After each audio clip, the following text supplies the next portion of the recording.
Hi, everyone, and welcome to episode 97 of the WA Running Podcast. It is Monday, the 17th of November.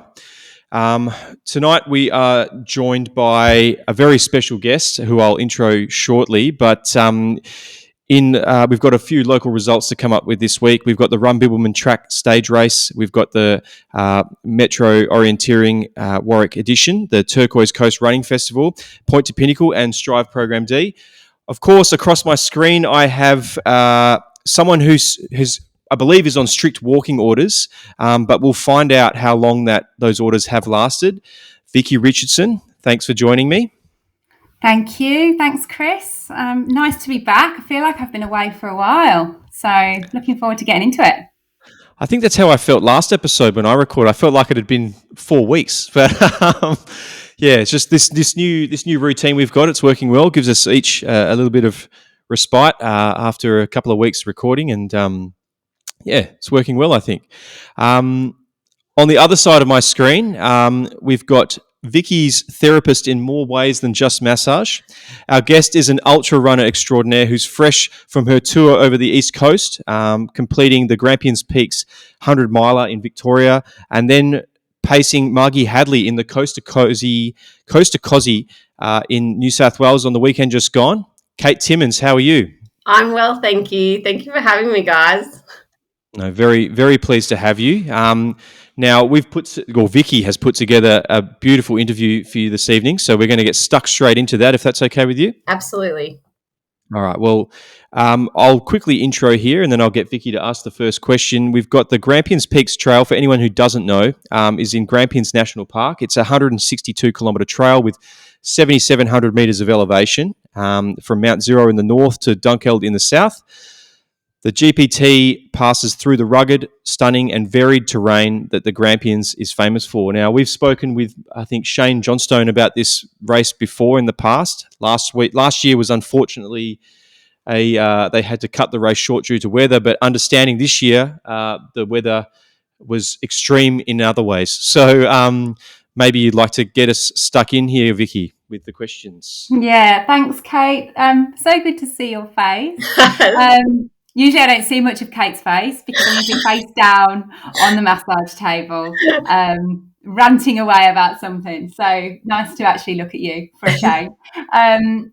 Yeah, look, we obviously talked quite a bit about this event in the lead up, and we've shared our various training stories. But I realised when I started to put together these questions that I don't know actually much about your kind of how you got into running and what led you there. So can you go back to the start for us and talk to us a little bit about your running journey so far? Yeah, sure. It's been a pretty simple one. I initially started running with my neighbour, Vonnie. We just used to work out together, and then we just started running just sort of like local parks, and we live in Yanchep near the national park, so we would just go out and run the Ghost House Trail quite a lot. And then we saw that the PTS was doing the Ghost House Trail, and so we started doing that, and we just both fell in love with it. And we kind of, I guess like a lot of women, we just go out there and we run and we chat, and it just ended up being, next thing it would be 3 or 4 hours and we'd just be running and chatting, and we just like, we want to do more and more and more. And it just, we love being like out in nature and doing those things. And it was kind of a bit of like us time out from being mums and things like that. So it was really cool. And I think just the community around trail running was just really accepting and open, and just everyone, there's all sorts of people at different levels and experiences, and it was just easy to kind of find your way into that sort of community. And yeah, it just kind of escalated from there. And so when was that? How long ago was that? About 5 years ago. Okay. Yeah. So hasn't been that long then? Sorry? Hasn't been that long then? No, it hasn't. And it's been quite a steep escalation into multi-day 100-mile, 200-mile races. Yeah, absolutely. So you have always then been a trail runner? So I grew up in the hills up in Mundaring, and we always kind of like spent a lot of time out through the weir, and in high school we did a lot of like cross country out through Lake Leschenaultia and onto the track out through to Chidlow and things like that. But then I kind of like went away from it as I sort of went into work and things like that. And then it wasn't until sort of later in life, after having kids and then sort of growing up a little bit more, and then trying to sort of like just find something outdoors again to kind of like enjoy. And so I kind of found that again, and it was really nice. So you'd say your kind of reason is what, just time for you? Yeah, definitely. Yeah, and for a good chat and put the world to rights. Yeah, absolutely. Can solve all the problems for our trail run. I hear you. Absolutely can. And so obviously we've mentioned you're a massage therapist, yes, and work with lots of different professional sports people and people not so professional like me. They're my favourite. I know. I absolutely love our chats. So I will never ever replace my massage therapist. Could you do you think that profession has an impact on the way that you train and how you kind of look after your body? Like, do you do a lot of strength work, how do you kind of use your knowledge and expertise from your field in Absolutely. running? Yeah, I think definitely. I think that I think especially over the last 2 years, I've really put more of a focus on the strength training, and I think doesn't help working with Shane Johnston that he's constantly at me about strength work, and every week he's like asking me about my runs and how they're going, and and then we kind of have a little strength team on a Friday after work. We do a little strength workout. I definitely think in terms of injury prevention, it's been the biggest change I've made, and I think then seeing that in, as you say, a lot of amateur athletes, especially running and triathlon, I see them through their rehab and post-treatment and things like that, and strength is definitely a massive card that plays in preventing those injuries and the reoccurrence of injuries. And I see that through the like professional side of my work too, through like AFL football and things like that. Just how much they put into like strength and conditioning, Pilates and things like that, to prevent injuries. And so, I definitely feel like my work has crossed over into my running. I think as well, my running crosses over into my work, where it makes it, because I do run and I have acquired a lot of these injuries that people come in, they sort of say, I went and I did this really big hill session and now I've got this pain here. And I'm like, I know exactly what that is. And, so it makes it a bit easier for like prescribing some, methods for helping that and treating their injuries and things like that. I think it's definitely, and it's, you kind of like, you get to talk to a lot of people, a lot of different coaches and strength and conditioning coaches. And as I just like, having like Shane and Mitch and all those sorts of people around that you can sort of bounce ideas off and things, and you learn a lot, which is, I love like just feeding off all of that sort of information. Yeah. So you don't have a coach per se, but given the environment that you work in, you're obviously absorbing a lot of information from the people around you. Yeah, I do have a coach. My coach is Tim Franklin, so he's based in Queensland. He recently, a year or two, he finished running around the world. Wow. Okay. Yeah. So he's based in Queensland. It's all like online training. Sometimes I think I absolutely do his head in, but he's been fantastic over the last 4 years. So it's really good. But it's definitely all the other aspects of training, as I said, like the strength and conditioning and things like that. I think being able to like draw on other people's expertise is really important. Yeah, for sure. Well, I guess like whenever you're working in those kinds of environments, you're coming across lots of different, professions. as a massage therapist, who's your massage therapist? I know, good question. I'm so bad. I'm great at telling everyone what they need to do, and I'm really bad at taking my own advice. I do have a couple of girls that I work with down at Frio that will get like treatment from and things like that. And then just, again, I just try and do a lot of self-management. Yeah, cool. Oh, that's good. So Grampians Peaks, you trained for that last year, went all the way there, obviously put a lot of effort into that, but unfortunately due to weather, the event was cancelled kind of midway. What drew you to that event in the first place, and how did it feel to be not being able to finish out of your control? Yeah, I really loved just the look of that race. It just looked so different. It looked completely out of my depth, and I was like, okay, yeah, I'm going to do this.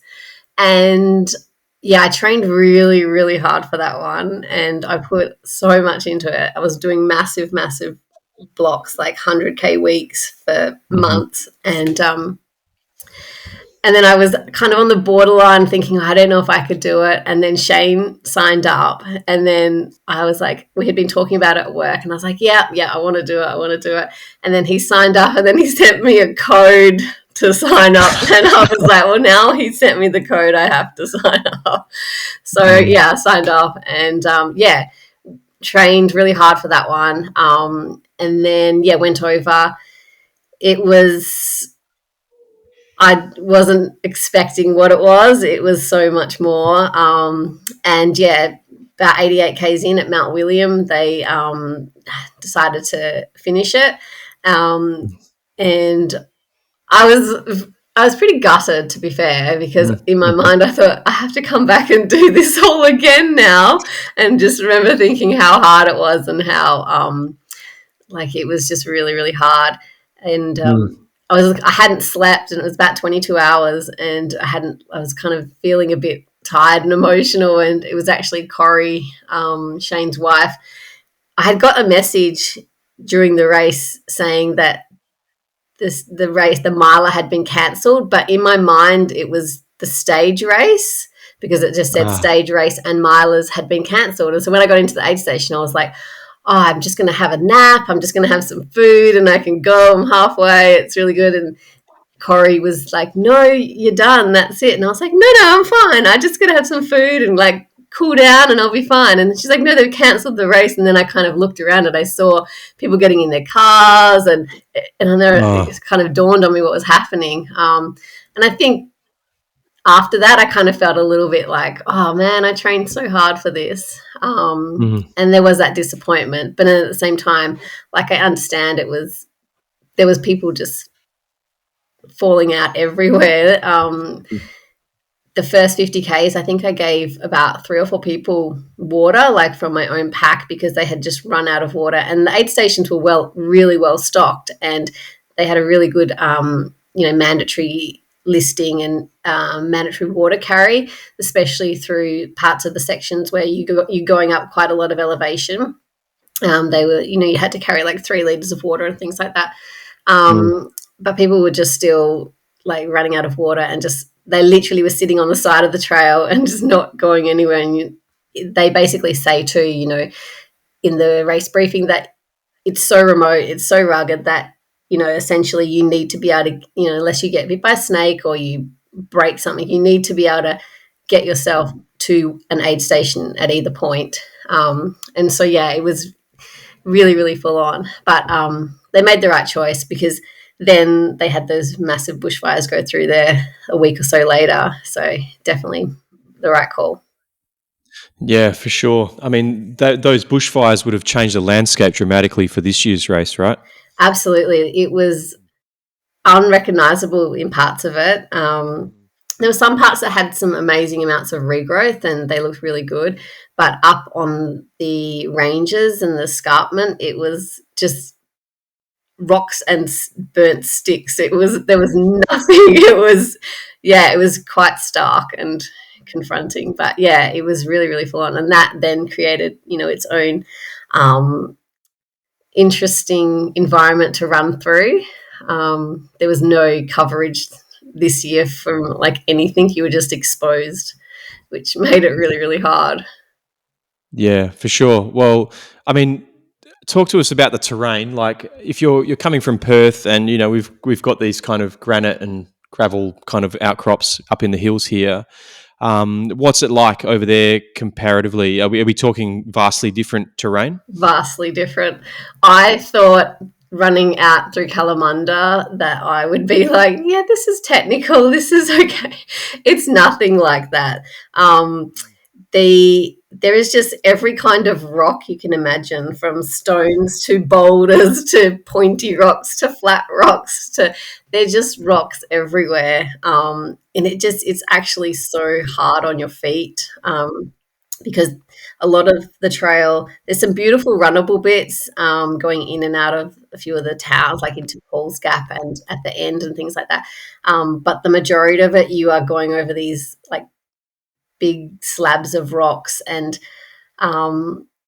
there's parts where you're going through like they call it the sundials, and there is a man on the top of this rock, and he camps out there all night, and he has a bag of lollies, and his job is to basically stop people going off the cliff and to make you put your poles away. And then he's like, okay, now you've got to scramble with all four hands, like your hands and feet down here, and then make your way through sort of like rock crevices, and then you essentially like bouldering for like about 2Ks where you're just up and down climbing over.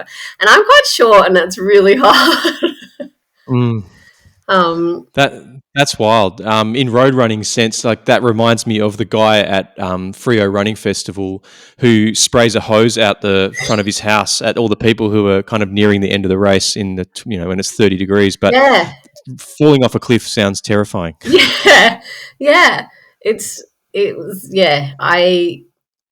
first time I was there, like last year, I said to him, have you been here all night? And he was like, yeah. And I was like, oh my goodness.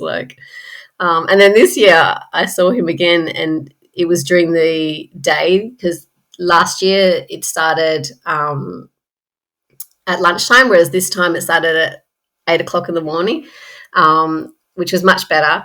And so I saw him during the day, and I said to him, were you here last year? And he's like, yeah. And then I was like, I remember you. And I was like, you've got lollies? And he was like, yeah. And I was like, excellent. Maybe he's been there ever since. Yeah, just camped out waiting for somebody to come by and take a lolly. Yeah. What a legend. Yeah, definitely. So you made it to the start and finish line this year. In your training block, was there anything different that you did from last year? My training block this year was actually not as good as I wanted it to be, or as consistent.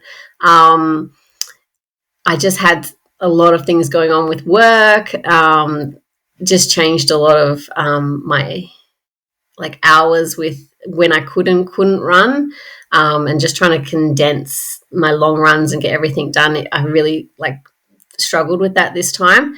So I tried to sort of focus more on getting some quality sessions in, and focusing a lot on my strength and making sure, because I knew that it's going to be hard on my body, because I know that I have the distance in me to do the 100 miles. It's the actual terrain and the climbing, the stairs and things like that I knew that's going to take a lot out of my body.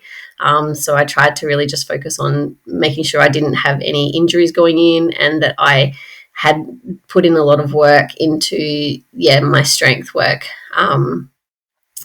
And then I just tried to do a lot when I did have to do, if I was doing like a late or a super early run and I didn't want to go out on my own in the dark, I would do it on the treadmill, and I would do either an incline or a decline run. So run on the incline or a decline, just to try and get some variation, work through the legs on a different sort of gradient. Yeah. And then just trying to head out through the hills, out through Kalamunda, in the back of Mundaring and things like that. Shane actually sent me a few of his favourite hills to run and invited me out on a few hill run sessions, which I turned up the next day because I didn't really want to be running up and down hills with him, because he's just unbelievably good. And I was like, I'm just going to end up walking. So, yeah. You're unbelievably good. Yeah. Did Shane not pull out of Grampians last year before you did? Technically, he did. Yes, he did before I was before it was cancelled, and so technically, I may have beat him in a race. Well, he might argue against that, but he's not here to defend himself, so we'll say that it's true. No, he's not. Exactly. He did redeem himself this year. Yeah, he very much did. So what struck me then when you were talking about your training is how you were certain that you could run the distance. How is one confident that they can run 160 kilometres? I don't know. I think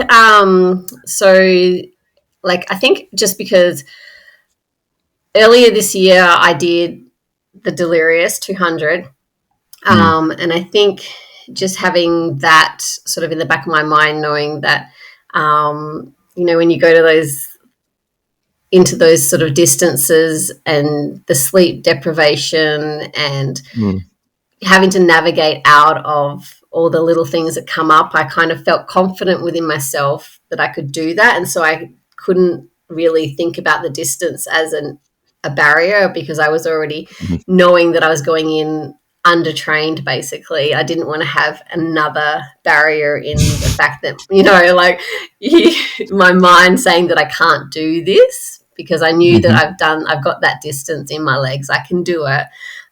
Just it won't be very pretty. And it will be quite a struggle, but I knew that I can do it. And I think doing half of the race in my mind mentally, I was already working through those stages and those places, and kind of okay, well, if I get to this point at that time, I know I'm kind of on track. So I kind of put I sort of put a realistic time frame of about 45 hours on it for me. So all up, you have 50 hours to do it.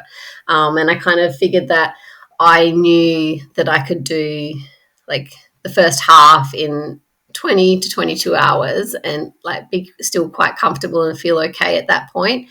But yeah, it kind of went like that. And then the weather and everything that changed kind of made the second half a lot difficult. And yeah, it just came down to a grind then, really. Yeah, for sure. So yeah, touching on the weather then, obviously vastly different conditions from last year. It went from last year being very hot and to this year being very cold. I saw some photos of Shane rugged up in the aid stations. It looked pretty miserable. How did you find those conditions, and how did you handle that mentally through that second half of the race? Yeah, it was quite surprising because initially when we started, it was it was lovely. It was kind of a little bit overcast. The sun came out for a little bit, and there was no rain for the first 10 hours of the race.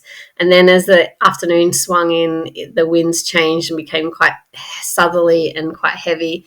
And then the rain started, and it just didn't stop raining. And the temperature just dropped, and it was just really cold and wet, but the wind was it was unbelievable. The gusts up on the ridgeline, and because, as you say, it's so exposed because there's no trees, there's no bushes, it's just burnt, and it's just rocks and wind. And the gusts were, I think they recorded them up to 90, 95 kilometres an hour. And then through the night, the wind chill got down to about -7 to -11, I think Shane said.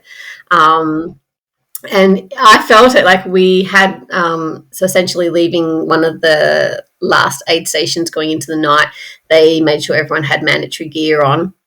It's the first time I've ever run a race in full mandatory gear of thermals, rain jacket, waterproof pants, gloves, buff. Yeah, it was a lot. And I thought, I'm not going to be able to run in this. But you needed it, especially up the top. I think there was actually one of the Bridie. She's one of the she was leading, I think. And Yep. she actually ended up having to get evacuated because she got hypothermia, and they had to take refuge in a cave. And yeah, I just couldn't believe when I heard that, because you kind of become so focused on just getting to the next checkpoint sort of thing that you become a bit sort of oblivious to what's going on. And you know that it's raining, it's really windy and it's really cold, but you just kind of keep thinking, right, okay, I've got 13 kilometers and I've just got to, you're constantly looking for the markers and all the things that it kind of just keeps you going. The biggest thing I think I struggled with was it was so cold that you couldn't actually eat anything. Like, I didn't want to eat anything, and then you couldn't get gels out, and you couldn't, do all the things that you wanted to do because it was just so windy and so cold. You would try and eat anything, and it was just literally blowing everywhere. And that, I think, I really struggled with that, because it was sort of right through the night that I didn't eat. And then in the morning getting down to Mount Williams, and it was freezing down there, and that's where a lot of people just stopped because they had heaters on and the little tents.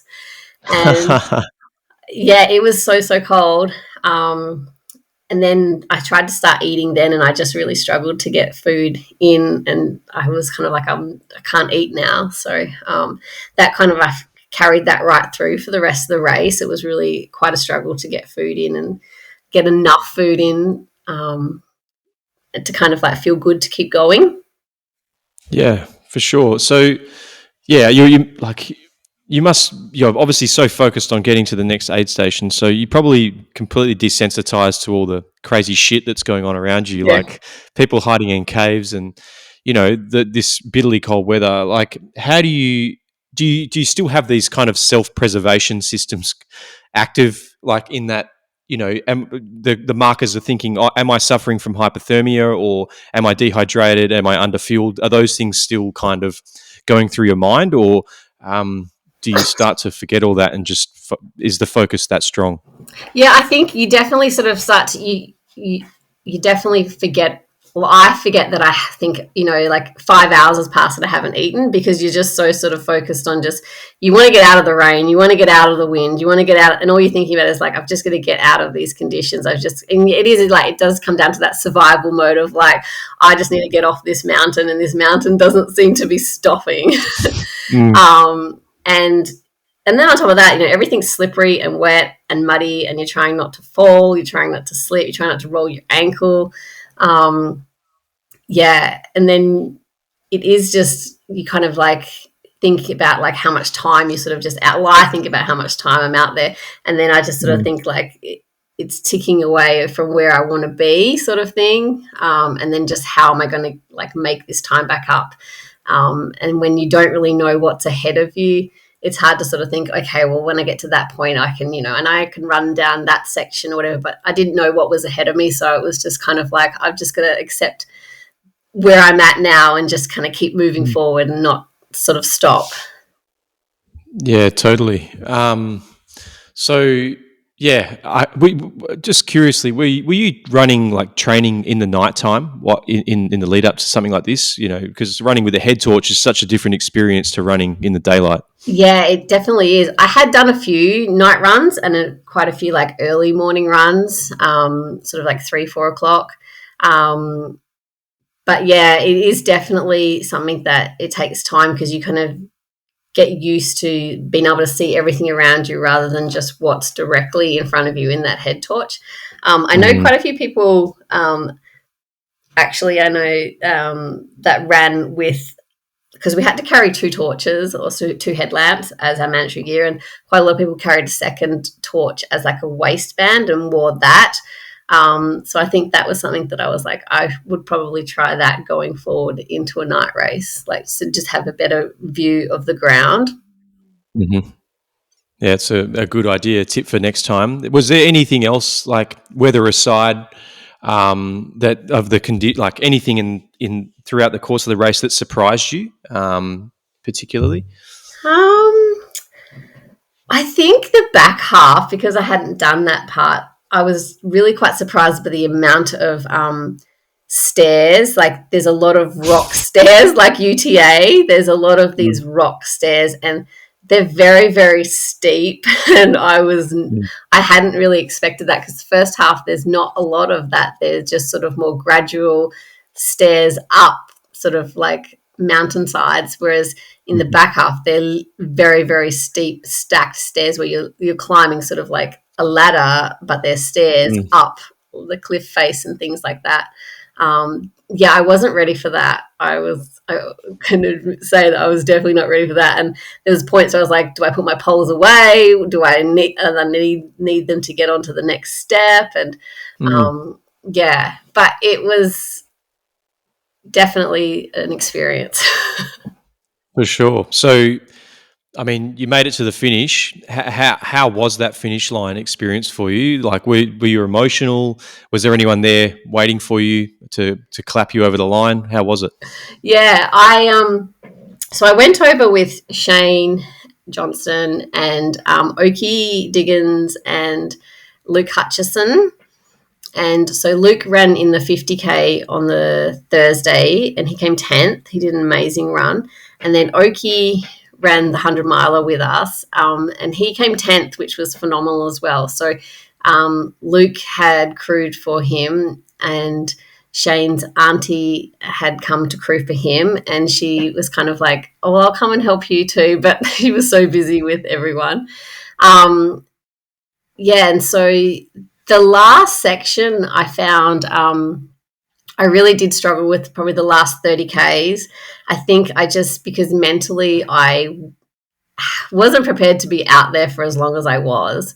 And that really kind of played on my mind that, like you kind of get to a point where everything hurts and then everything stops hurting because you don't know where to start with, what's hurting more. And then all you're thinking about is like, I just want to be finished. I just want to be finished. And then it's like, okay, time is ticking by and things like that. And I knew that I knew I had the 50 hours and I had slowed right down and I just didn't have the energy. I just wasn't getting enough food in and things like that. And I kind of thought, I know I can sort of like hike this out. But again, I wasn't sure exactly what was still to come. And I kind of got to the last aid station. There was a beautiful downhill run and I ran down the hill and then I got to the bottom of the hill and then this lady came running behind me because my tracker hadn't been working for a lot of the race. And so she came racing down and she's like, oh, I can't believe you ran all that way. She had to change my tracker out for the last section. And so anyway, I did that and then I kind of continued on. And then there's just this last hill out of the last section and it is just brutal. It's absolutely just a brutal climb out. And I almost felt like messaging the other guys and being like, why did no one tell me about this hill? It's just, I hated it, every single bit of it.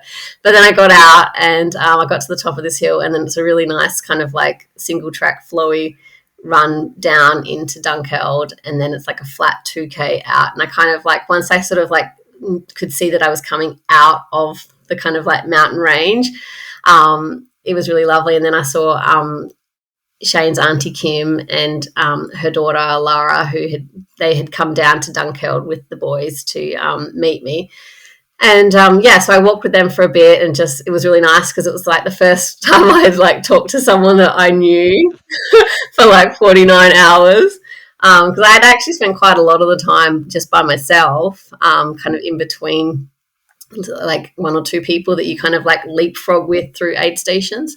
And it was really lovely to see them. And then, making my way into Dunkeld. And then when I got to the finish line, Shane and Oki and Luke were waiting there, which was really lovely. I wasn't expecting them to be up and mobile and walking around, but they were. And that was really cool. So it was really nice. It was very emotional. Shane asked me, he said, oh, how was the course? And all I could say was it was brutal. It was brutal. I think I was just so mentally fatigued by then. Like I had probably been awake for about 50 hours. And, like when you're out there and you're constantly thinking, so you don't you get tired, but it's like you're constantly thinking about like, it's so technical that you have to sort of try and stay on top of it. Once I got to the finish line, I think that's when I was like, oh, finally, I'm done. So it was really, really good. And it was nice to kind of go, okay, I got that done. I can tick it off now. I don't have to come back. What time of day were you finishing? I finished just after 9 o'clock in the morning. Oh, that's nice. At least it was daylight. Yeah. It was nice. And I think that kind of like perked me up too, that it was daytime. If I think it was nighttime, I probably just would have collapsed in a heap. But it was really nice to see everyone, and then just kind of have some food, and we went to the bakery, and I tried not to fall asleep. That is incredible. Yeah, you're so tough. I don't know. I feel like anyone could do it. I do. Oh yeah, anyone. No, definitely not. No, definitely not. I don't reckon Simon could do it. Me and Chris we could definitely do it. Maybe not. Yeah, Simon. we've got it covered. Yeah. There's so many. There's so many. Just real adversity, being on your own for so long, being in your own thoughts. Not having that familiarity or even other people to talk to, and it's incredible. And so then when you finished, and then you were like, well, I did 160k. Why not go and fly to New South Wales and crew and pace for Kosciuszko, as you do. So you went over. Well, maybe talk us through the kind of what happened the rest of that day. So you kind of finished off. You went to the bakery. You tried not to go to sleep, and then you probably did sleep for a while. And then your next on your agenda was heading over to pace for Margie Hadley at Kosciuszko. Unfortunately, we've obviously seen that Margie wasn't able to finish that race. So, but love to hear about kind of what you did next, and then how that came about. Yeah, absolutely. So after the race, we just went back to our accommodation. Everyone left on the Sunday, and I stayed till the Monday. So everyone was flying out back to Perth on Sunday night. So I stayed there by myself on the Sunday night, and then Monday I drove down to Melbourne, and I stayed in Melbourne for 2 days because then I was going to fly up to Canberra to meet Margie and her friend Jen that were flying over. And so we did that, and I met them at the airport, and then we travelled down to Eden on the Thursday. I had never really even heard of Kosciuszko until talking to Margie. So it kind of came about at Birdies last year. I had gone down with Bianca to help crew for Tim Moffat, who was coming over with his wife and kids from Sydney, and he wanted some extra crew to help his wife. But when he got here, they actually ended up being really well set up, and they kind of had enough people helping. And I'd seen Margie, and I was just having a chat with her, and I sort of said, is she here with Jen? And she said no, she was doing it on her own. And I sort of said, oh, well, I'll help you. I'll just kind of like come and just check, make sure you got all your things like set up and ready each lap and things like that, because she's so self-sufficient and she's so amazing. I was like, you don't really need anyone. And so, and it kind of worked out in my favor because Margie had a RV, and then the weather went really, really crappy. And so I just hung out in Margie's RV with the heater on, lying in her bed and eating while everyone else was in gazebos in the rain.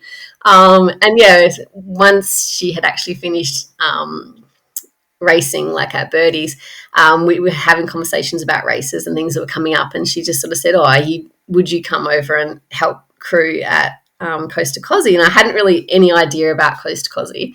I'd heard about it, but I'd never really looked into it. And it's a completely different race than anything I've ever experienced. It's really cool, really cool. So basically we went over, and then she had Tim Moffat come down as well, and he was going to help pace as well. And so there was 3 of us, and that race is unbelievable. Like, I thought it was just like a road race from like the coast to the mountain. It's not. It's so different. It's amazing that the format and the way it's set up. Like, you start at the beach and it's beautiful, but then you kind of you only stay about don't think you can get any further than 5Ks from your runner. And so you have, I think there's about 60 or 70 people in the race. And so you have, all these cars kind of leapfrogging. Fortunately for us, Margie is a little speed demon. And so she was out the gate and she was off real quick. And so we were there was only about 4 or 5 other cars that we kind of like leapfrogged with throughout the day. So yeah, and I kind of was a bit unsure of how much pacing I would actually be able to do. I ended up feeling quite well after GPT. I definitely had like tight calves and things like that from all the climbing and that. But by the Thursday, Friday, I actually felt really good and was walking around fine. No blisters or anything, so I was pretty happy. And then so we just sort of started, and I kind of took on the role of sort of just working through with her nutrition and having like writing down what she was taking and everything. She had a plan and everything set out, and I was just sort of like making sure that everything was set up and ready so that you drive ahead of the runner and then you kind of jump out and you cross the road to the runner on the right hand side, and you can pass them their things, and you can kind of be with them for about 50 meters, but then you're not allowed to go any further with them. So we would kind of stand on the side of the road and give her soft flasks and her gels and things like that, and then she would give us back whatever she didn't need, and then she'd like say what she wants for the next, whether she needs more, precision or more water or whatever and things like that. And you kind of go along like that, and then at 8:00 in the evening, that's when you're allowed to have pacers jump on board. And so I think we're about 138 Ks in by the time the paces started. So the whole race is 240 Ks. So we were pretty like well into it by the time we had to start. And I had kind of been really busy just doing all of the food and nutrition and, making sure that all the stuff for the night going forward was ready and easy to get to. So like Margie's like headlamp and all that sort of stuff. And so Tim was kind of jumping in and out of the car and doing a lot of the handovers initially. And then he jumped out and did the first lot of pacing with Margie, which was really good because it was going up this really big hill called Big Jack, and I was like, yeah, you can have that one. It's okay. And yeah, we just kind of like, we had a really good flow going. It was just a really good team. So Jen was driving. I was doing all the kind of like organizing of the food and the hydration and needs. So like when she was going to change her shoes and getting everything like that ready. And then Tim was just kind of jumping in and out of the car, and then he just went and started pacing. And so it was kind of like doing it in like 5K blocks. And yeah, we just kind of like, they just were in a really good spot. They were moving really well. And I was like, they can just keep doing that. That's okay. So yeah, so we kind of like just went through like that probably to maybe about 160, 170 Ks. And then Tim was like, I want to like just jump out and I'm going to have like some food and do some things. And I was like, okay, that's cool. So I jumped in then to run with Margie. And I said that was about 170 Ks in. It was at night. I think it was about 11:30, 12 o'clock at night. And I was like, okay, cool. Just go for a nice little night jog. And then Margie's just like moving and she's just doing 5:20, 5:40 pace. And I'm like, who is this person? Like, I was like, I need to get back in that car. This is terrible. This was Friday night, was that? Yeah. Okay. Yeah. And I thought, okay, after 170 Ks, she's at least going to be able to do a pace that I can keep up. And yeah, she was just zooming along. And so I was like, keeping up with her and then hiking up the hills and then 5:40 down the hills. And yeah, she was doing so well. She just is an absolutely phenomenal runner. She's just, I can't get over how amazing she is. She just knows herself so well. But yeah, she just struggled with some hydration issues and nutrition issues, just keeping some food in and things like that. But the way that she runs and the way that she like just keeps going is just phenomenal. I'm so inspired by her. So what point did you get to in the race? So you were at 170, 100-ish, you said. Yeah, so I think so I swapped back out with Tim, and we kind of made it into Jindabyne, and that was kind of like a bit of a reset, because that's kind of like the last sort of like town before you head up into sort of like Charlotte's Pass and Perisher. Like you start climbing up into the snow and into the mountains. So that was kind of like a big reset for us. We like cooked up some oats and noodles and changed shoes and sort of like just tried to have a really big reset. And they seemed really well and they seemed really good. And then they set off and they were doing quite well. And it was just kind of like a really full-on hike out of there. I don't think there was a lot of running. There was a few bits of running, but it was mostly just hiking out of there. I think at that point, like we were still still at the front of the sort of like pack. There was probably maybe like 4 or 5 people ahead of us. And we basically got to, I think, 210 Ks, and then it was just getting, like, we just weren't able to get enough in and keep enough in to Margie to sustain, like, the next sort of 30 Ks. Like, you seem like it's only 30 Ks, but when it's 30 Ks up a mountain in snow, it's a totally different ball game. And we all kind of like had a discussion. We got Margie in the car and we just sort of like, you got time to just, she's well ahead of cutoff, you know, she's like more than 24 hours ahead of the cutoff and she's got 30 Ks left to go. But yeah, it was just one of those things that, you know, you get to a point where it's sort of like, it's not worth putting yourself at risk or, you know, making anything worse just for that. So, that was Margie's choice, and we were like all so supportive of her, because at the end of the day, it was an amazing experience. I would never have got to go and see this. Tim's now signing up applying next year because he loved it. I'm not so much in love with it, but maybe. It's still very, very cool. So we got to Perisher basically, and then we called it, and then we went up to Charlotte's Pass, and the medics had a look and checked Margie out and things like that, and they said, we've made the right call. And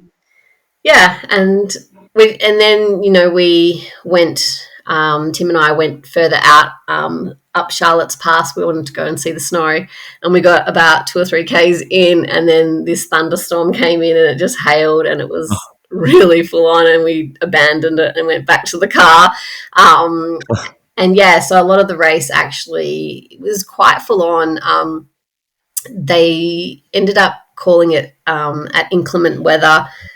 So basically the runners got to Charlotte's Pass and that was the end of the race rather than going to the full summit, just because the weather turned so bad. I know that there was a couple of other WA runners over there. So there was Jen Millman. She finished. She did phenomenally.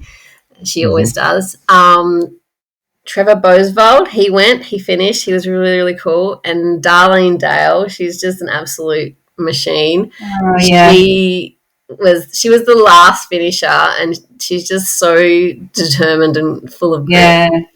And I talked to her later, and she was saying that it was actually the pass going up to the summit. So it had snowed earlier in the day and through the week, and then it kind of melted and turned to ice. And they were on hands and knees crawling up across like the summit and things like that to get to the path because it was so slippery and dangerous. So I don't think, you know, that would have been a wise choice for, you know, us to go up there in that state with Margie. So, but I guess when you've already won it and come second, you know, like I feel like she just loves doing this race so much, and it's really cool to see her just go back every year and put herself through that just because she loves it. Absolutely, yeah. I think it's a very brave decision from her as well, and also obviously she, like you say, she knows her body very well and knows when, you know, there is no point in putting yourself in a hole for this and taking, you know, weeks, months more to recover. So yeah, really admirable decision to make. So hope if Margie's listening, hope you're feeling well and on the road to recovery. But what an incredible adventure you've been on in the last week and a half. I know it's a bit hard to come back to reality. Yeah, I bet. Yeah. And Kate, so before we just finish chatting to you, can you tell us a little bit, or maybe, well, I don't know whether you want to share it, but you've got big plans for next year, I think, because obviously, you know, Grampians is not enough with 7,500 metres of elevation, 162 Ks, and then followed on by, you know, backing up with Coast Kosciuszko. What's next? Well, I don't have anything planned for the first part of the year. I feel like I say this, but something will end up happening and I will be running in all sorts of things. But besides helping out with Transcend through the year, because that's what we do every year, it's my favourite WA race. Can't complain, and I'm a bit biased. But I'm coming to be my on-hand massage therapist at Hurdy's. Yes, I'll be at Hurdy's. Yes, I will be down there. I'm not running, but I will be down there. So Margie was trying to get me to sign up for that, but I said to her no, that I would just crew. I won't be signing up for Hurdy's. So I'm basically just going to spend most of the year just building some strength and endurance again. I'm possibly looking at maybe doing UTA Miler, but I'm not sure. I know it's sold out, but there's always entries coming around. But at the end of the year, I am planning to go over to New Zealand and run the Te Araroa trail, just as a kind of like something for me to do for me, not really a race or anything like that, but just something different. So that's the trail that runs from the top of the North Island to the bottom of the South Island. So that's like 3,000 Ks. So I'm hoping to do it in about 53 days, but we'll see. We'll see how it goes. Incredible. Well, to even consider it is amazing, in my opinion. So yeah. Kate, we're going to get into training weeks in a minute. So maybe we can finish off with just asking you how your body is feeling now after the week that's been, and what you've been up to. So I know you only got back yesterday, and what the week ahead looks like. Are you going to be doing much running? Are you going to give yourself some time off? What does that look like for you? Yeah, absolutely. So I have really just been doing a lot of walking. I've been doing a lot of walking around. Legs feel great, actually. Body's responded really, really well, so I'm really happy with that. Did have a little bit of like lateral quad pain. I've just put that down to just the stairs and things like that. But apart from that, legs feel really good. I'm back to running this week. So just easing in with sort of 10K runs. I might do like 3 or 4. I think I've got 3 of those on the schedule. Just kind of slowly just building back up. Just take it easy. Yeah. Nice. I did see a picture of Shane's feet after the race. Were yours looking similar? Mine, I didn't even have one blister, and I still have all my toenails. I'm so, so happy. But yeah, Shane, his poor little pinky, I'm like, I feel sorry for that toe. It just gets a coughing. His feet. There's more pictures of his feet on the internet than there is of him, I think. Yeah, no, it always makes me laugh seeing photos like that. Because I know somewhere someone would enjoy looking at those photos. Anyhow, no, that's great. OnlyFans account. Yeah, exactly. Awesome. Great to hear you're doing really well, Kate. And the body's responding well to post race, and excited to hear what's going on for you in the first half of the year when you do find out that this is beyond massaging Vicky's feet at Hurdy's. But yeah, that's a big announcement too. Running New Zealand, that'll be amazing experience. So unreal. How exciting! Thank you, Vicky. How was your week? I know it probably had less running than you were hoping for, but maybe you want to run through it for us. Yeah, yes. So I think last time I was on, I was talking about the fact that I just was getting niggles. I was feeling fatigued. I was feeling like I was picking up bugs and I wasn't able to shake things off very well. And it was probably about 3 weeks ago, I just came down with this virus. And I was like, this is not normal. I can usually just pop a couple of Armour Force and I'm good. And this one just took hold to the point where I just couldn't get off the sofa for 3 days. It was awful. So I took myself to the doctor and I said, look, I just need some blood tests. I definitely think there's something not right. Maybe I've got low iron or something. And she's like, yeah, we'll do some blood tests. So did that. My iron came back. It was very, very low, and probably pretty much the lowest it's ever been. And I have had a history of low iron and had a few iron infusions in the past. So I was like, I reckon the doctor was like, this is the most surprising response I've ever had from a patient who I'm telling this fellow. I was like, oh, great. That means there's a reason I feel like this. Because I was like getting home from work. I was falling asleep on the sofa. Like this is just not like me at all.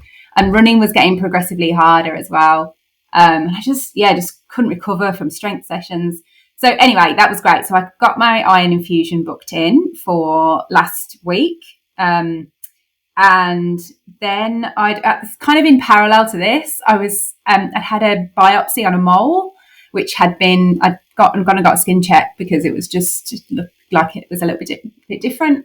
And I thought nothing of it. I was very blasé about this biopsy. And then it came back that it was a dysplastic nemus, I think is what it's called, but basically like pre-melanoma. So I was like, okay, well, I'm not going to not do anything about that. So I had that removed last week as well. So on Wednesday, I had my mole removed and had 8 stitches. And on Thursday, I had my iron infusion. So I'm feeling very good about my proactive health management at the moment. And I can't really run with the stitches just now. So I was told by the doctor that I had to have 3 weeks of no running, which is just ridiculous. So I've done a week and not even. And I'm very proud of myself. So I've just been walking fast and I've been actually trying to do 6.71 Ks and seeing how quickly I can do that. And I mean, if you walk at a decent enough pace, you can do it just about with about a couple of 100 meters of running. So I've been doing that and taking the dog out and things. I've been to the gym a few times. So yeah, I've had no real running in the last week. I've managed to I did my last person standing competition. It was on week 7 last week. So I did that before all of my various medical appointments. So got my 7Ks in and I think what I will just say is if you're worried about anything on your skin, go and get a skin check. And if you're feeling like you're worn out and this is not normal, then go and get some blood tests because you never know. There might be something that you need to look at. So, yes, I'll just leave everyone with that key message from my training week. For sure. No, very important message. I was worried that maybe the duties of the podcast were weighing on your shoulders a bit, Vicky, and maybe that was making you tired. But No. I feel like I'm fairly good at just taking far too much on and still coping. I feel like I can sit at the top of the stress curve for quite a long time before I topple off the edge. But maybe just the last few months of various things have kind of all built up and yeah, but no, it's fine. I feel like mentally, I feel really good for knowing there's things that are wrong that are easily solved. So that's great. For sure. Skin checks are super important too. Obviously, living in Western Australia, we seem to live in like the hottest place on earth with the highest UV index. So, 100%.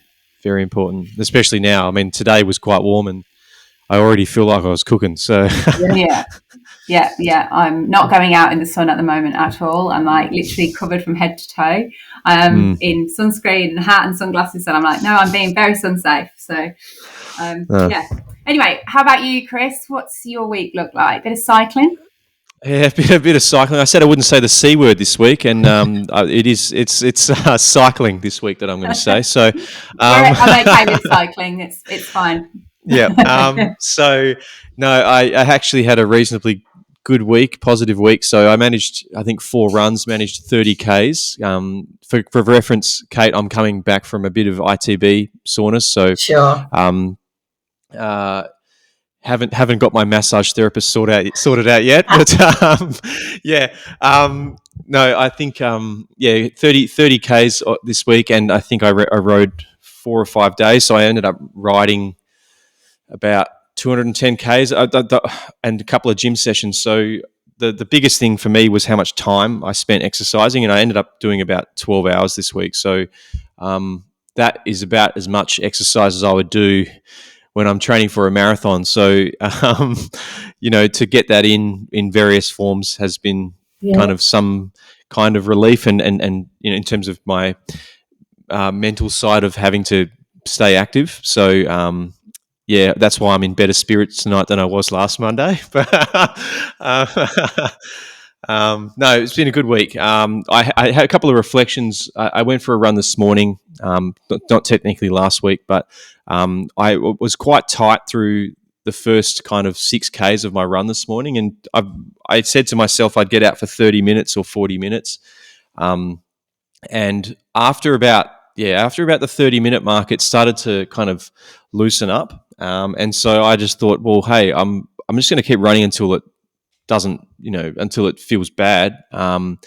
And so I ended up running for an hour, and I didn't end up feeling bad at all. So there was that just running through that bit of discomfort for about 15 or 20 minutes. And it seems like, I guess once my glutes start activating and firing, then it seems like my form starts to get better, and therefore the pain kind of dissipates. So I'm hoping that if I can continue to hit the gym and kind of focus really hard on activating my glutes and my hamstrings before I get out for my runs, hopefully that trend will continue, and it'll just become better and better. But because I've noticed that, like when I run in the evening or in the afternoon, like when I did the TRC shop run last week, I had no pain whatsoever, and that was over the hills through Kings Park. So that surprised me quite a bit, but I suspect it's because I had cycled in the morning, and I'd probably had a whole day of walking around, so I was reasonably activated by that point. So would you typically be activating your glutes, or doing anything to like get your muscles warmed up before you run, like glute bridges or anything like that? Simon makes fun of my prancing when we go on a session. I will do like a series of dynamic stretches and warm-ups to kind of get things moving, but nothing super specific with the glutes since now seeing the physio a couple of times. He's given me some exercises to work on that I would do prior to my runs, and that it was working probably on and off, but there have been maybe just sometimes being lazy with it or being time precious.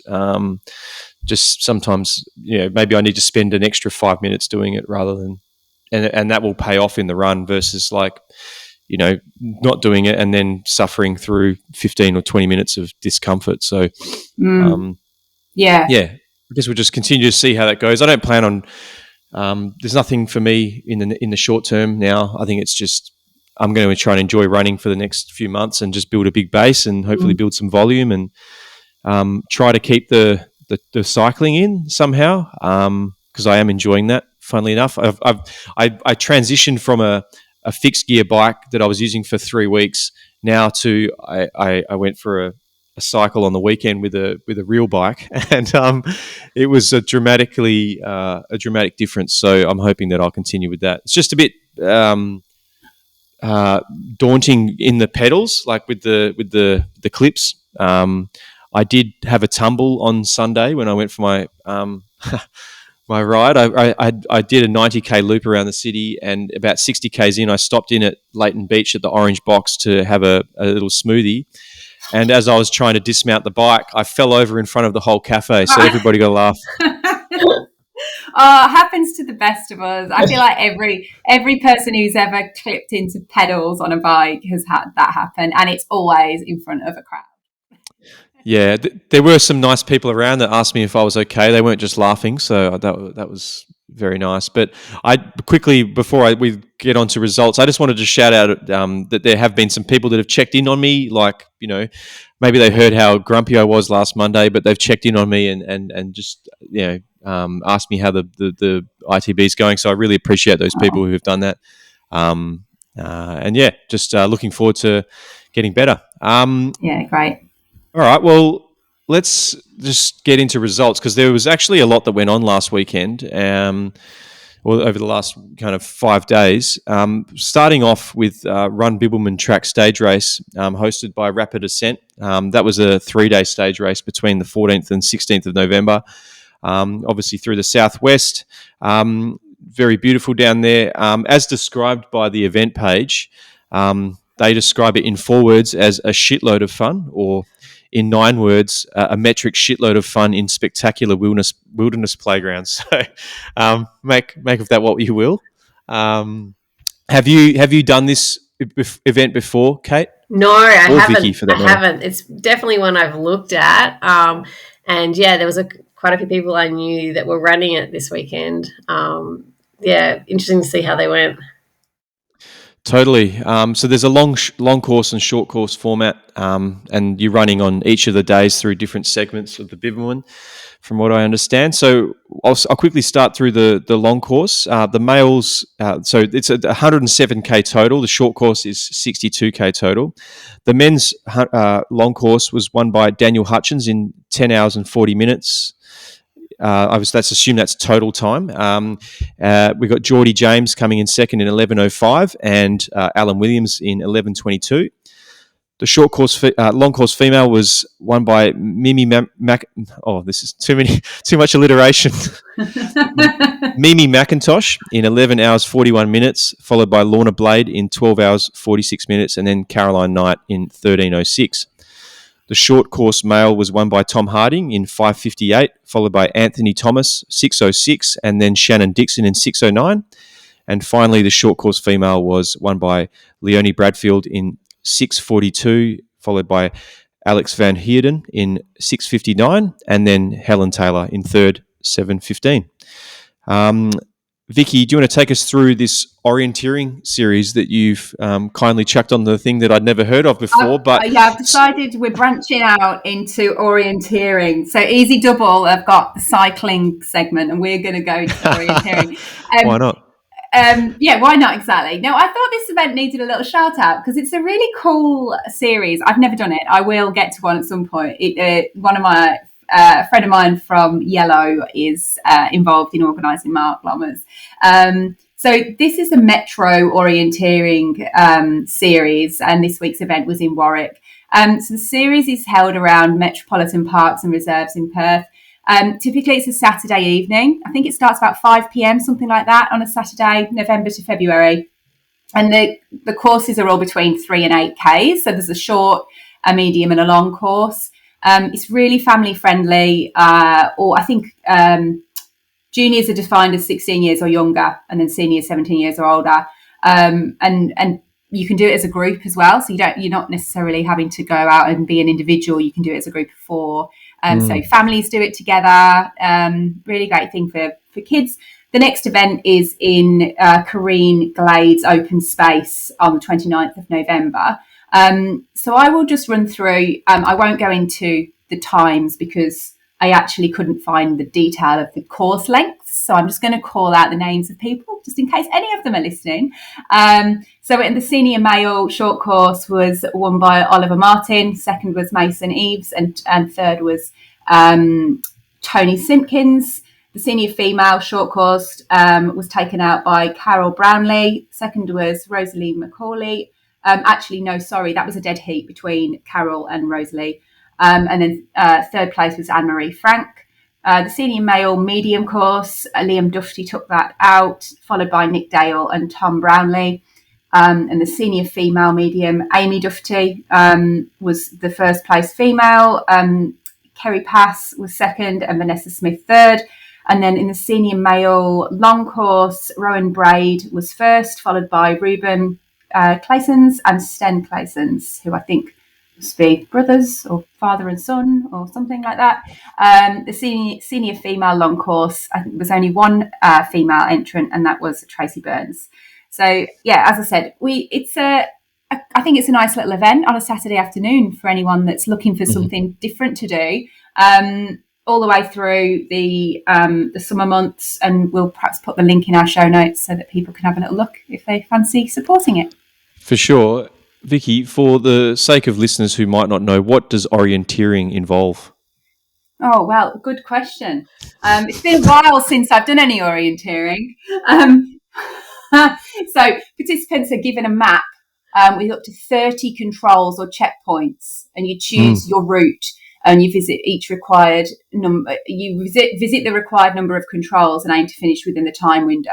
So you're basically sent off on a course. And I think what Mark, who was telling me the other day, the people that do it regularly, they really try and think they want to know exactly where they've got to go before they see the map, so they're trying to figure it out. And so what his goal is to make it more difficult so that it gives everyone I suppose levels the playing field a bit.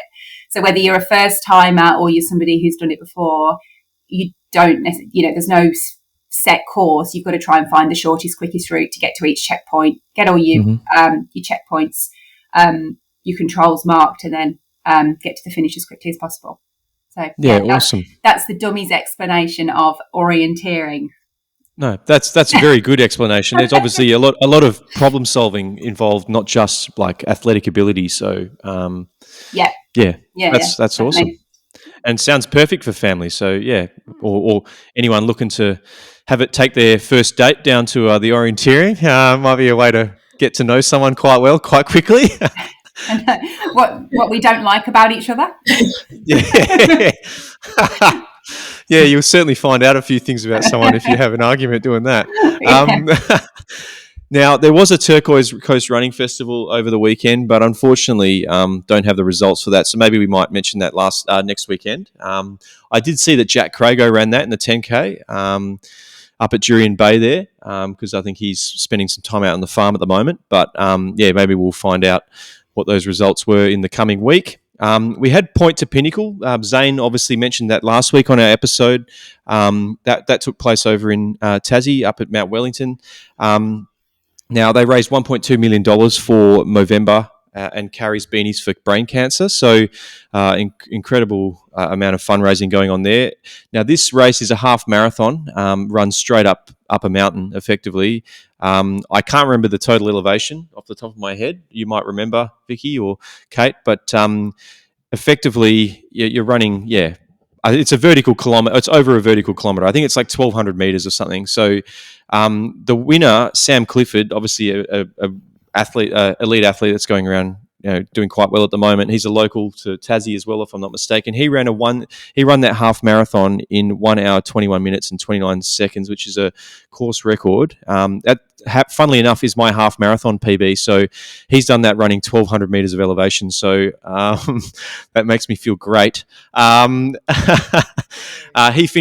He finished ahead of James Hansen, who won it last year. Danette Sheehan won the female race in 1 hour 41 over Alice McGushan. So we had Zane obviously run over there. He ran with his mate Hayden McGregor, formerly of Crap. Zane ran 2 hours 10 minutes and 54 seconds, and Hayden ran it in 3 hours 24 minutes and 27 seconds. I believe if you run it under 2 hours, you get a special cap. So Zane missing out by only a short amount of time there. Looking at the 16 through 19 kilometre splits, we had 93, 84, 87 and 82 metres of elevation in each of those kilometres. So I'm sure the quads were burning by the time Zane got there. he ran a 7:15 minute kilometre in the 16th K, which I think had a great adjusted pace of 4 minutes 35. So very impressive. Now, friend of the show, Brian Burke, he ran that race last year and did very well, beating some very good road athletes, actually, from memory.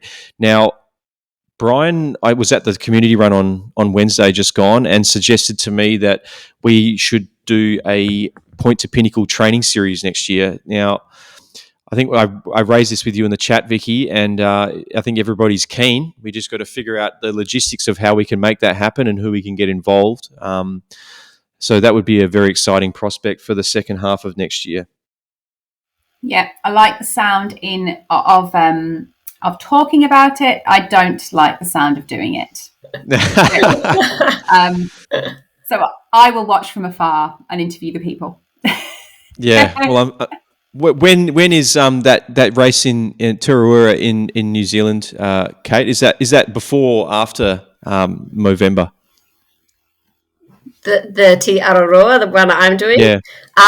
That's just an open trail. You can do it whenever. So I'm planning to go sort of around this time at the end of the year. Well, I was going to say, maybe you could do this as a warm-up and you can be part of the training series. Yeah. I think on the way over. Yeah, I could just stop by. Yeah, just before that 3,000 kilometres. Yeah. No, I think that sounds good. All right, so one extreme to another, we'll just run through the Strive Programme D results from Friday night. And I think Simon must have dropped these in because there's all sorts of comments in here that I've no idea what he's talking about. So I'll just run through them sensibly. The 800 metres was the males. So Sebastian Little was first in the 800 in 1:58. Elaine, how do I pronounce that name? Alan? Might just be Alan. Yeah, Alan. Yeah. Alan. Okay, Alan Dutton in 1:59.74, and Nicole Redipalli in 1:59.77. And also a special shout out to Li Shang, who ran a 2:18. There must be a joke in there somewhere, but I'm not getting it, so we will leave it at that. Neve Walsh was first in the females in 2:14.91, which was a PB for Neve. Well done. Vivian Letizia was second in 2:15.52, and in third place was Isabella Bidesi in 2:18.23. In the 5,000 metre men's, we had Jonah Hanikeri in 14:32.60. Joshua Nivert, I'm sure I've said his name before and I should know how to pronounce it, 14:43.79. And Liam Dardengo in 14:49 for third. The women's was won by Yui Lee in 21:56, and Madison Kent was second in 23 flat. And shout out to Madison, who ran both the 800 and 5,000 that night. So yeah, very, very good going. That was it, I think, for the Strive meet. Yeah. I mean, imagine the lactic after running an 800 and then going running 5,000 afterwards. It sounds like my worst nightmare. Have you ever run any track? No. Kate, or you stay as far away from that as possible? Yeah. Well, Simon's out there 2 weeks. In 2 weeks' time, he's on the 28th, I think it is. Maybe it's the 28th. He's out there running an 800 for the first time. So we'll find out if his Achilles and calves survive that expedition, or his mind. So look, that's results for the week. I think you got away without reading any names there, Kate. So you've done well for yourself. I'm so grateful. Coming up, we've got WA McNally Applecross Shoreline Run, aka the 3K World Champs out at Tompkins Park on the 30th of November. There's a 3K, a 7.5K, and a 15K. We've got the PTS Summit Series on the 7th of December. That's Qigong out at Wollongong Regional Park, 5.2K, 10.5K, 15.6K. And just got a note here that the Summer Series package registration closes on the 25th of November. So that's just around the corner. We're about a week away from that. We've got the WANC Founders City Beach Christmas Run on the 14th of December at Challenger Parade. We've got a 4K and 8K there. It's always a great run out there.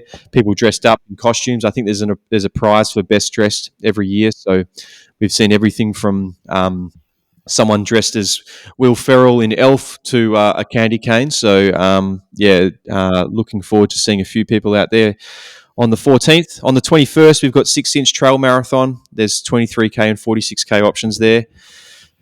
Vicky, that strikes me as something you might have done before, the 6-inch. Am I correct in that assumption, or am I way off base? No, I actually haven't done it. No. And every year I'm like, yeah, I'm going to do it. And then I wasn't here last year. I'm not going to be here this year, unfortunately. I think I volunteered at an aid station once, just before the what's the hill called in it? The Travelator? Is it something like that? Yeah. Escalator. Yeah. So I have been out to it, but I haven't ever run. Next year. How about you, Kate? Is that a favourite of yours? I actually ran it last year for the first time, but I do silly things, and I ended up doing it with my friend Bianca, who was the first person to actually run 18 inches. So we actually ran from the start to the finish, and then back to the start, and then started the actual race. But I had a fall on the way back and hurt my ribs. So I ended up doing 117 kilometres of a 46-kilometre race, but only actually doing 17 kilometres of the actual race.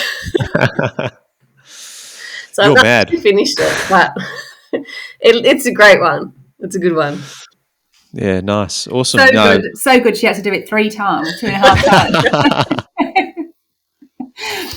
Yeah, that puts my surf to city to surf to shame that I did last year. So, yeah, it's not quite the same. All right, and then finally, we've got the Paloof Relay at Perry Lakes on the 26th of December. So that's on Boxing Day every year. That's teams of 2 running a 1K circuit, trying to compete as many laps as possible inside 30 minutes. Now, for those who don't know, the Paloof format of racing comes from the German You're going to have to pronounce this for me, Vicky. Is it just Paloof, or are we saying Parlauf? Meaning pair run. A Parlauf is held on Wimbledon Common in London on Christmas Day, and WMC took up the idea and has had that event every year since 1980. So a pretty strong tradition there, running on 45 years. All right, Vicky, some verbalizations from you with no assignment around this week. Anything to point out? Yeah. 2 things. One, we've been going to chat about Jack Daniels for a few weeks now. I've been on, and he's left this note going, are we talking about the Jack Daniels thing this week? It's about time. Yes, it is. We will share this. I think we'll share this on our socials. I'm speaking out of school, but I think we should. I think it lends itself to probably what you've been going through a bit, Chris, and what I have definitely been going through recently, which is Jack Daniels on VDOT is absolute font of knowledge, in my opinion. He explains everything with a whiteboard, and he draws these great diagrams, and it just makes so much sense, which I cannot do justice because I'm definitely not as smart as that man. But basically what this particular video is talking about is the fact that when you take a few days off running, if you as a runner, you take a few days off, your fitness doesn't just drop off a cliff like you think it does. Like I don't know about you, but like, both of you probably feel similar to me in that you take a day off, you're like, oh, I haven't been for a run. Like, I need to go for a run. And in actual fact, the point that he's making is that you could take up to 10 days off or 2 weeks off and not really notice any difference in your level of fitness. Now, perhaps mentally you may feel like, and confidence-wise, I'm losing fitness, but it actually doesn't do you anywhere near as much harm, disadvantage as you think it does. And often it's a really good thing to let your body recover. And there was a study that was done on marathon runners that where they had a significant amount of time off, and he talks a little bit about how they had an extended period off and didn't really lose a huge amount of fitness. Now, obviously, I think he's talking about the general population, and I think that's really who we're talking to as well on this podcast. We're not talking to the top end elite runners. I mean, I'm sure there are a few out there listening, but it will be different depending on where you sit on the spectrum of beginner to kind of rep runner to elite runner. But I think we should probably, it's a good reminder for everyone that loves to run or loves to do any sort of fitness, and sometimes, you know, when forced to have a rest, it's not necessarily going to do you a massive detriment to have a week or 2 weeks off, even though you think it perhaps will. So that's the crux of it. For sure. And I think something that, kind of in line with that is that, you know, I think people talk about periodization in their training, and, you know, having periods of, you know, after you've had a really high stress kind of, whether you've trained for a marathon or you've trained for your track season or you've trained for a miler, you know, having that time off or just base training for a portion of time, whether it be, you know, 6 weeks or months, you know, it gives your body the ability to then rebuild itself and get itself ready for the next kind of intense level of training. And as a rec runner, and, you know, with social media these days, you get really drawn into always looking for the next race and the next kind of achievement, the next PB. And that's just a massive trap that I have personally fallen into. And I'm going through what I've been going through the past kind of 4 or 5 weeks is a testament to that. So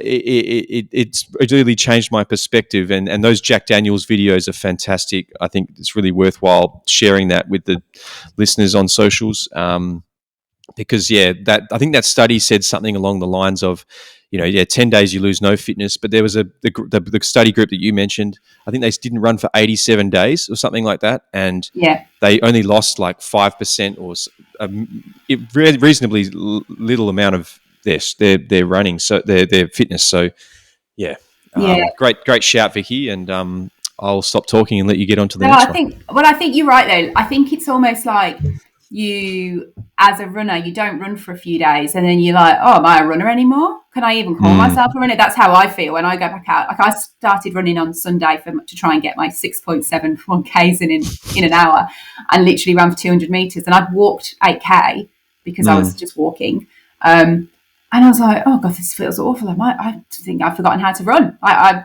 haven't run for 4 days. I'm no longer a runner. So I think we do give ourselves a hard time. It's just what we do and who we are. For sure. Yeah. So anyway, the other one that I wanted to talk about is might be interesting to some of our listeners. So I saw a post on Instagram on Friday, which was from the Cheeky Run Club, which is a podcast and community running group in Melbourne.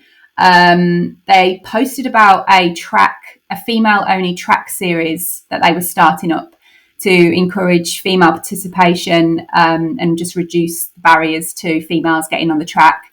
The event that they're talking about, and they're just looking for expressions of interest at the moment, is like a paced event. So putting together pace groups so people can register for the event, put what pace they want to run down, and then they'll join a pace group.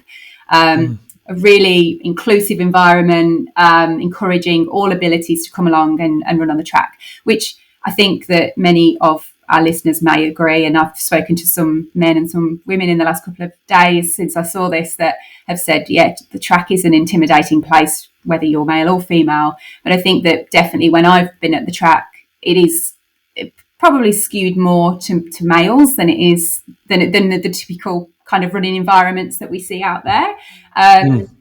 And so I reposted it on my Instagram, and I got quite a few comments from people I know going, oh my God, this would be amazing. And so maybe just watch this space. I feel like there's something that we should could perhaps do here. So I've had a few chats over the weekend, and you never know, we might end up with a female track event some point in the future, without promising anything, but maybe just keep an eye out. And if you are interested, if anyone's listening and you're keen, drop drop us a message, because I think the more people that want to get on board and get behind something like this, the more we can work with the right people to see if we can get it going. Yeah, I'm sure there's some brands out there that would be absolutely frothing or chomping at the bit to get involved with something like this. So, yeah, definitely keen, 100%. Yep, that's all from me. Very good. No, great idea, great initiative. Yeah, looking forward to seeing how that plays out, Vici. I know that you're quite determined, and once you've got an idea in your head, you'll make it happen. So it's a bit like trying to get on the podcast. Exactly. Whether it takes 2 weeks or 12 months, you'll find a way. Yeah, yeah, exactly. So it has got a bit of some legs over the weekend. I have to say, I won't go into any more detail, but it's not just myself. But I won't name any names at this point. But we've gone quite deep on this. Yeah, that's all I will say for now. Fantastic. All right, cool. Well, let's go through, shout out some weapons of warp this week. Some people we've seen, sometimes it's questionable, sometimes it's very poor, but this week it's mostly good behaviour. So I'm very happy to say. I'll list a few here, and Kate, if you can think of any that you'd like to mention, maybe Margie's probably a good one, but we've kind of run through her to some extent. I just want to shout out a few PBs I saw over the weekend. There's Rob Neal from Front Runner. He ran Queenstown Marathon over the weekend, running a 3:06 for a PB. So a very beautiful marathon out there in New Zealand. Cara Loran, a.k.a. the Running Chook, from the Northern Suburbs Running Group. She broke 19 minutes at Woodbridge Park Run for the first time on Saturday. So congratulations, Cara. I saw... so last week at the Run Club at TRC, I saw Warren there talking with Carlos and myself, and he mentioned that he was going on a long run on the weekend, but it turned out that long run was a 92-kilometre run that took him about 22 hours. So, I wasn't quite expecting that, but I did see a post from RAF that mentioned that, a couple of guys had done a century for the first time on the bike, and Warren basically ran with them. So, that's some crazy stuff from Warren there. I think he's training for something later in the year, but not exactly sure what that is, and might have to get in touch with him to find out. There's one here that you've mentioned, Vici, which is Marc Smith of the Wolves. He won his last person standing competition, running 44 kilometres to take the win, and donating his winnings to Lifeline WA to support the Wolves fundraising goal. Maybe you want to talk about this fundraising goal a bit, Vici? I will correct myself. It was 45 kilometres. Oh, sorry. So that was completely my fault. I just double-checked my facts. Yeah, so Marc has been running for 45 weeks, adding a kilometre a week in a competition. And I think for the last few weeks has been him and another person still standing in this competition, and he has taken it out at 45. And yes, we have just announced a fundraiser that we're doing for Lifeline WA with the Wolves, and that will be at Herdy's next year, so supported by Ultra Series. It's a really great initiative and a big initiative as well that we've set ourselves. So running, I think there's 30 of us at the moment, and that is not capped. So I think people can still join us, and I think we might need the help as well. We are going to need to run the equivalent of 160 Ks each if we're going to hit the total kilometres, and we have a goal of raising $50,000 for Lifeline WA. Last look, we were about 5.5, 6K already. We launched on Thursday last week, I think it was. A lot of these people that are doing it are first time backyard ultra runners. So a big goal for a great charity, really kind of central to the ethos of the Wolves, which is all about mental health. And raising awareness, and not just raising funds, but actually just starting conversations about mental health as well. So Marc's involved with that, and that's where his donation went to that cause. Fabulous. No, great stuff, Marc. Definitely. And my final one on the list here is my mate David Nguyen. So in my group chat we call him the Oracle because he knows everything about shoes and marathons. But he himself has never run a marathon. He recently announced to us after keeping it secret for a very long time. We noticed that he was running consecutive 100K weeks for about 6 or 7 weeks, and we thought, shit, are you training for a marathon? And this was ahead of Perth Running Festival, and we suspected it might have been that, but he said he wouldn't waste his money on that event. So instead, he's running Taipei Marathon on the 14th of December.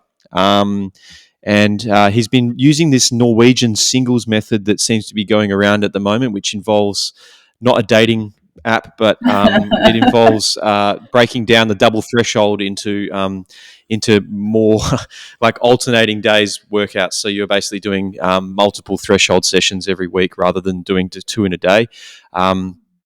That seems to be quite popular at the moment. But so I'm looking forward to seeing how David goes at Taipei. But the real reason I'd like to call him out for his weapon of war is his shoe reviews. So on his Strava, if anyone would like to follow him, I'd suggest you go find him. David Nguyen, that's his name. He does shoe reviews atop his letterbox in Naranda. And this week he was reviewing the Evo SL. Here is what he had to say. He said, "It's a decent shoe if you can cop it for like $180 and under. Used for mostly easy running, recovery, strides. Long runs, okay. Heel lock lacing needed for me, otherwise found weird hotspots. Could push faster, but found it a bit of a chore. On that basis, move over Jack Crago. This is David Nguyen's house." No, very good. Did you have anyone to add there, Kate? Or I've got a couple from GPT. So besides Margie just being amazing and smashing out 210Ks, Luke Hutchison, he did the 50K, 2,000 meters elevation, 5 hours 42. And Oki Diggins, he did the 100 miler, 27 hours and 56 minutes, snuck in just in front of Shane Johnston in 29 hours. So that's a really good win for Oki. He won Feral Pig 100 miler last year, set a new record, I believe. And so this was a nice one to back up for him. So really good year for him. Yeah, great shout. His name seems to be popping up quite a lot. So I think he did Delirious earlier in the year, if I'm not mistaken. Yeah, he did. Yep. Yeah, very good. No, good stuff, guys. Thanks, Kate. Appreciate those shout-outs. And I think we'll wrap it up there, guys. So if anyone would like to get in touch with us, our Instagram is WA Running Pod. Our email is warunningpodcast@gmail.com. And our Strava group is Warp. Kate, Vicky, thanks for joining me tonight. Kate, it's been great to have a chat to you and learn all about your efforts over at the Grampians and Coast to Kosci. All the best with your training over the next few weeks. Look forward to seeing what we've got next year. Thank you. Appreciate your time. Great. Thanks for having me on. Thanks, guys. Thanks, everyone. All right, here at the Rest Point Hotel. We've just come down the hill. I'm here with Hayden. Yeah, good afternoon. All right, so how did you rate your experience there, Hayden? Running 1 out of 10, walking 9 out of 10. I'm an experienced hill climber now, hill hiker. How about you, Zane? Yeah, it wasn't too bad. The bananas and the water were good at the end. Yeah, medal, 10 out of 10. Better than a marathon medal, if I'm being perfectly honest. Better than the Perth Running Festival medal. Definitely. And one last question. What was more difficult, running the hill or... That's rough, I'm not talking about that.